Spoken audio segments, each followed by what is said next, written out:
Life ഫിഷിലേക്ക് ഒരിക്കൽ കൂടി സ്വാഗതം ചെയ്യുന്നു. ഇന്നത്തെ വീഡിയോ നമ്മുടെ ഗൾഫ് വാറിൻ്റെ കുറിച്ചുള്ള ഒരു അവലോകനമാണ്.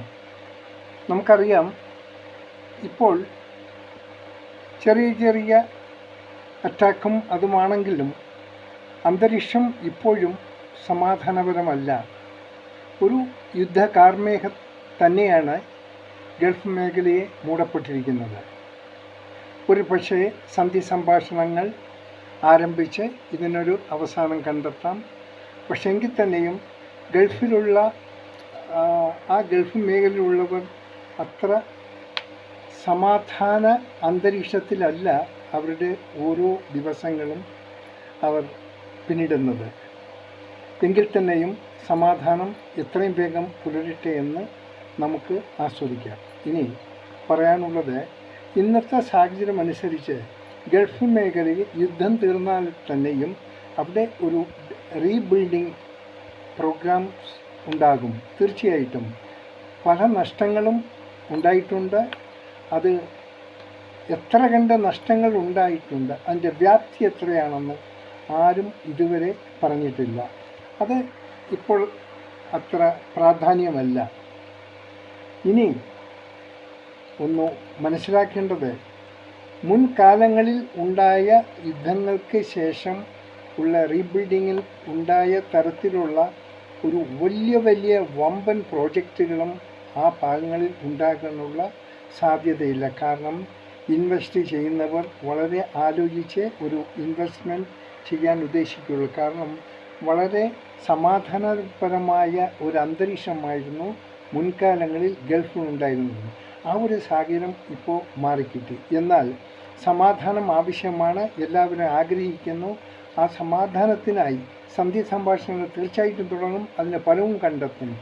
എങ്കിൽ തന്നെയും ഇതിൽ ഈ യുദ്ധത്തിൻ്റെ കെടുതികൾ അനുഭവിച്ച പലരുമുണ്ട്. അവരുടെ മനസ്സിൽ കനലുകൾ നീറിക്കൊണ്ടേയിരിക്കും. അത് അടങ്ങാൻ, ആ കനലുകളെ ഇല്ലാതാക്കാൻ ഒത്തിരി സമയം വേണ്ടിവരും. അതുമല്ല, അത് ഇല്ലാതാക്കാനുള്ളൊരു മനസ്സാന്നിധ്യം ഓരോ ഭരണാധിപന്മാരുടെ മനസ്സിലും ഉണ്ടാകണമെങ്കിൽ അതിനും വേണം കുറച്ചു സമയം. ഇനി മറ്റൊന്നുള്ളത്, ഒരു റീബിൽഡിംഗ് കിട്ടിയാൽ ഇനി ഒത്തിരി ആൾക്കാർക്ക് വീണ്ടും ഗൾഫിൽ പോയി അവിടുത്തെ ആ റീബിൽഡിംഗ് പണികളിൽ ഏർപ്പെടാം. അങ്ങനെ സാഹചര്യം ഉണ്ടാകും. പക്ഷേ എങ്കിലും ഒന്ന് തീരുമാനിക്കുക, മുൻകാലങ്ങളിൽ കിട്ടിയ രീതിയിലുള്ള ആ ഒരു മാൻ പവർ സോഴ്സും അതിനുള്ള ബെനിഫിറ്റും ഉണ്ടാകാനുള്ള സാധ്യത വളരെ കുറവാണ്. കാരണം വളരെ പരിമിതമായ രീതിയിലായിരിക്കും ഇനിയുള്ള ഓരോ റീബിൽഡിങ്ങും അവർ അവിടെ ചെയ്യപ്പെടുന്നത്. അതുകൊണ്ട് ഇതൊന്ന് തീർന്നു കഴിഞ്ഞാൽ തന്നെയും ആൾക്കാരുടെ ഒരു തള്ളിക്കയറ്റം ഉണ്ടാകും, ഒരുപാട് ജോലി സാധ്യതകളുണ്ടാകും. ഇതിനൊക്കെ പലതും ഉണ്ടാകുമെന്ന് ആരെങ്കിലും ധരിക്കുന്നെങ്കിൽ അത് 100% അതിനെ ഒരു ഇതായി കാണരുത്. കാരണം മുൻകാലങ്ങളെ അപേക്ഷിച്ചതിൽ ഉണ്ടാകുന്നതിൽ വളരെ പെർസെൻറ്റേജ് കുറവായിട്ടുള്ളൊരു മാൻ പവർ മൂവ്മെൻറ്റ്സേ ഈ റീബിൽഡിനായിട്ട് അവിടെ ഉണ്ടാകുകയുള്ളൂ. ഒപ്പം അതിന് ഇവർ ചിലവാക്കുന്ന തുകയും അതിനുണ്ടാകുന്ന ബഡ്ജറ്റുകളും വളരെ സൂക്ഷിച്ചായിരിക്കും കൈകാര്യം ചെയ്യുക. കാരണം ഇപ്പോൾ തന്നെ അവർ വലിയ പ്രതിസന്ധി നേരിടുകയാണ്, നഷ്ടങ്ങൾ നേരിടുകയാണ്. അത് ഇല്ലാതാക്കി അതിന് ലാഭത്തിലേക്ക് കൊണ്ടുവരണമെങ്കിൽ അവരുടെ എക്സ്പെൻസ് കാര്യമായി കുറയ്ക്കേണ്ടി വരും. അതിനുള്ള മാർഗമായിരിക്കും ഇനി അവർ കാണുക.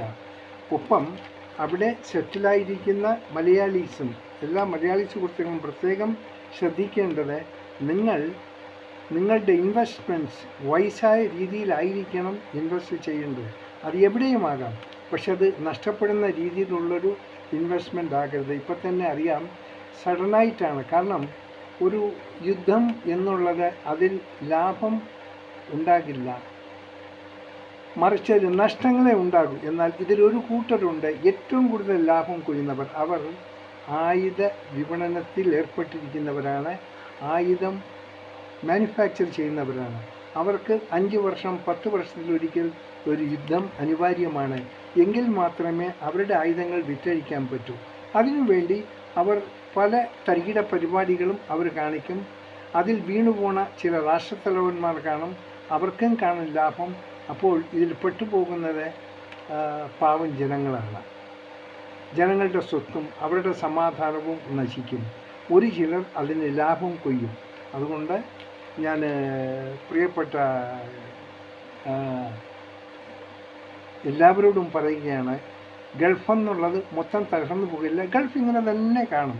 പക്ഷേ മുമ്പത്തുള്ള നാളുകളിൽ ഉണ്ടായിട്ടുള്ള രീതിയിലുള്ള ഒരു വലിയ വൻ പ്രോജക്റ്റുകളോ വൻ ലാഭമോ അവിടെ നിന്ന് പ്രതീക്ഷിക്കുന്നത് അത്ര നന്നല്ല. പണികൾ കാണാതിരിക്കില്ല. പണി ചെയ്യുന്ന കമ്പനികൾക്ക് നഷ്ടം വരില്ല. എന്നാൽ മുൻകാലങ്ങളിൽ അപേക്ഷിച്ചിട്ടുള്ള ഒരു ലാഭം അവർക്ക് ഉണ്ടാക്കാൻ പറ്റില്ല. അത് 100% അത് ഉണ്ടാകാനുള്ള സാധ്യതയുമില്ല. കാരണം എല്ലാവരും വളരെ ശ്രദ്ധിച്ച് ഇനി അവരുടെ ഓരോ പ്രൊജക്റ്റുകളും അവരുടെ ഓരോ പ്ലാനിങ്ങും ചെയ്യുകയുള്ളൂ. കാരണം അവിചാരിതമായി ഉണ്ടാകുന്ന ചില യുദ്ധങ്ങൾ പ്ലാൻ ചെയ്യാതിരിക്കുന്നവർക്ക് ഇങ്ങനെ ഒരു യുദ്ധം വരും. അത് നമ്മൾ പ്രിവെൻറ്റീവ് ആക്കണം, ഒക്കെ നമ്മൾ സൂക്ഷിക്കണം. ഇപ്പോൾ കൺസ്ട്രക്ഷൻ തന്നെ ചെയ്താൽ തന്നെയും ഈ മറ്റു രാജ്യങ്ങളിലുണ്ടെങ്കിൽ അവിടെ ഇത് സേഫ്റ്റിക്ക് വേണ്ടി അവർ ബങ്കറുകൾ ഉണ്ടാക്കണം, പുതിയ കൺസ്ട്രക്ഷൻ. അപ്പോൾ ഇതെല്ലാം എക്സ്പെൻസ് കൂടുന്നതാണ്. അതിൻ്റെ മൊത്തം പ്ലാനിങ്ങിനൊരു മാറ്റങ്ങളുണ്ടാകും. സോ ദയവ് ചെയ്ത് നമ്മുടെ ബിസിനസ്സുകാർ ശ്രദ്ധിക്കേണ്ടത്, നിങ്ങൾ ചെറിയ ഇൻവെസ്റ്റ്മെൻറ്റ് ചെയ്യുന്നവർ കാണും, വലിയ ഇൻവെസ്റ്റ്മെൻറ്റ് ചെയ്യുന്നവർ കാണും. എന്ത് ചെയ്താലും സുരക്ഷിതമായിരിക്കണം. അതിനൊരു ഒരു നല്ല ഷോർട്ട് ടൈം കൊണ്ട് നിങ്ങൾ ഇൻവെസ്റ്റ് ചെയ്യുന്ന അതിൻ്റെ ഫലം നിങ്ങൾ കൊയ്തെടുത്തിരിക്കണം. ഒരു ലോങ് ടേം ആയിട്ടുള്ള ഒരു ഇൻവെസ്റ്റ്മെൻറ്റ് പ്ലാൻ ഉണ്ടാകുന്നത് അത്ര സേഫ്റ്റിയല്ല. കാരണം ലോകത്ത് എവിടെ എപ്പോൾ എന്തുണ്ടാകുമെന്ന് നമുക്കറിയാൻ പറ്റില്ല. കാര്യം എല്ലാ രാജ്യങ്ങളും യുദ്ധഭീഷണികളിൽ തന്നെയാണ്. ഇതിൽ ലാഭം കൊയ്യുന്നവർ വളരെ കുറവും അതിൽ ബുദ്ധിമുട്ട് അനുഭവിക്കുന്നവർ ഏറ്റവും കൂടുതലുമായിരിക്കും. അതുകൊണ്ട് പൊതുജനങ്ങളോട് ഒന്ന് പറയുന്നു, ഇനിയുള്ള ഓരോ കാൽവയ്പ്പുകളും വളരെ ശ്രദ്ധിക്കണം. ഒപ്പം കഴിവതും നാട്ടിൽ തന്നെ ഇൻവെസ്റ്റ് ചെയ്യാൻ ആഗ്രഹിക്കുന്നവർ ഇന്ത്യയിൽ തന്നെ അത് ഇൻവെസ്റ്റ് ചെയ്ത് ലാഭം കൊയ്യാനുള്ള ആഗ്രഹവും ഉണ്ടാക്കാൻ ശ്രമിക്കുക. ഇന്ത്യ വലിയൊരു മാർക്കറ്റാണ്. നമ്മുടെ രാജ്യത്തെക്കുറിച്ച് നമ്മൾ അറിഞ്ഞിരിക്കണം. നമ്മുടെ ഡെവലപ്മെൻറ്റ് ഒക്കെ അറിഞ്ഞിരിക്കണം. നമ്മുടെ രാജ്യത്തെ ബുദ്ധിമുട്ടുകളുണ്ടാകും, ചെറിയ പൊളിറ്റിക്കൽ സമ്മർദ്ദങ്ങളും അതൊക്കെ ഉണ്ടാകും. പക്ഷേ എങ്കിൽ തന്നെയും ഇന്ത്യ ലോകത്ത് വെച്ച് ഏറ്റവും സുരക്ഷിതമായ ഒരു മേഖല ഇന്ത്യയാണ്. നമ്മുടെ ഇന്ത്യയെ നാം വിസ്മരിക്കപ്പെടരുത്. ഇവിടെ എന്തൊക്കെയുണ്ട്, ഇവിടുത്തെ ഒരു വ്യാപ്തി, ബിസിനസ് വ്യാപ്തി വളരെ വലുതാണ്. ലോകത്തുള്ള മറ്റുള്ള എല്ലാ ഇടങ്ങളും വെച്ച് നോക്കുമ്പോൾ ഇന്ത്യ വളരെ ആപ്റ്റായിട്ടുള്ളൊരു ഇൻവെസ്റ്റ്മെൻറ്റ് സോണാണ്. ഇത് മനസ്സിലാക്കുന്നത് നന്നായിരിക്കും. എല്ലാവർക്കും ഒരിക്കൽ കൂടി ഓർമ്മപ്പെടുത്തുന്നു, യുദ്ധം താൽക്കാലികമാണെങ്കിലും കുറച്ച് കഴിഞ്ഞാൽ വീണ്ടും അത് പൊട്ടിപ്പുറപ്പെടാനുള്ള സാധ്യത ഇല്ലെന്നാരും ധരിക്കണ്ട. കാരണം യുദ്ധക്കൊതിയന്മാർ പലരുമാണ്. ചിലവർ വൈരാഗ്യം ഉള്ളിൽ ഒതുക്കി വെച്ച് എപ്പോഴെങ്കിലും ആരെങ്കിലും അവരെ ഉപദ്രവിച്ചിട്ടുണ്ടെങ്കിൽ റിറ്റാലിയേറ്റ് ചെയ്യാനുള്ള ഒരു സംവിധാനത്തിന് വേണ്ടിയായിരിക്കും അവർ വീണ്ടും തയ്യാറെടുക്കുക എന്നുകൂടി ഓർക്കാം. കാണാം വീണ്ടും നമ്മുടെ മറ്റൊരു വീഡിയോയിലൂടെ. ഞാൻ GK തുമ്പക്കാരൻ. Thank you.